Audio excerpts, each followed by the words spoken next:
2024-26 সেশনে যারা রয়েছেন আপনারা অবশ্যই অবগত আছেন বা আপনারা অবশ্যই জানেন যে আপনাদের যে ফার্স্ট সেমিস্টারের পরীক্ষা সেটা কিন্তু আগামী মাসে অর্থাৎ মার্চ মাসের 24 তারিখ থেকে টেন্টেটিভ ডেট কিন্তু দিয়ে দেওয়া হয়েছে এবং সেটা কিন্তু একাডেমিক ক্যালেন্ডারে। এবং একটা প্রশ্ন অবশ্যই আসছে, সেটা হলো যে আপনাদের এক্সাম ফর্ম ফিল আপ কবে শুরু হবে।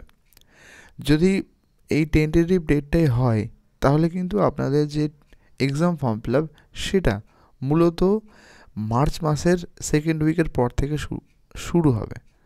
আমরা জানি আগের সেশনগুলোতেও হয়েছে যে মিনিমাম কিন্তু 15 দিনের একটা গ্যাপ থাকে, 15 থেকে 20 দিনের একটা গ্যাপ থাকে এক্সাম ফর্ম ফিল আপের। পরীক্ষার ডেট থেকে যদি আমরা 20 দিন করি তাহলে সেকেন্ড সেমিস্টারের আগে সেকেন্ড উইকের আগেই কিন্তু আপনাদের ফর্ম ফিল আপ শুরু হয়ে যাবে মার্চ মাসের আগামী সপ্তাহে। এবং আপনারা যে অ্যাডমিট কার্ডটা পাবেন সেটা 3 থেকে 5 দিন আগে, মিনিমাম 3 থেকে 5 দিন আগে আপনারা কিন্তু অ্যাডমিট কার্ডটা পাবেন।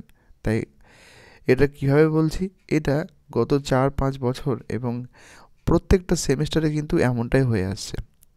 আপনাদের টেন্টেটিভ ডেট যেহেতু 24শে মার্চ 2025 সম্ভাব্য ডেট, তাই 15-20 দিন আগে পেছলে কিন্তু সেই আপনাদের সেকেন্ড উইক বা ফার্স্ট উইকের লাস্টের দিকে কিন্তু আপনাদের এক্সাম ফর্ম ফিল আপ শুরু হবে।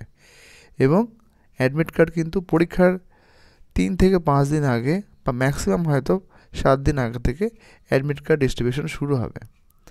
এবং তাই অবশ্যই কিন্তু কলেজের সঙ্গে আপনারা রেগুলার যোগাযোগ রাখবেন যাতে আপনারা নির্দিষ্ট সময়ে এক্সাম ফর্ম ফিল আপ এবং আপনারা কিন্তু অ্যাডমিট কার্ডটা পান। এবং সেগুলোর জন্য অবশ্যই আমাদের চ্যানেলের সঙ্গে যুক্ত হতে পারেন। নিয়মিতভাবে আমি কিন্তু আপনাদের অ্যালার্ট করব এবং ইনফরমেশন দিয়ে দেবো। ভিডিওটা ইনফরমেটিভ মনে হলে লাইক করতে ভুলবেন না এবং বিএ রিলেটেড সমস্ত ভিডিওর জন্য আমাদের চ্যানেলটি সাবস্ক্রাইব করতে ভুলবেন না। ধন্যবাদ।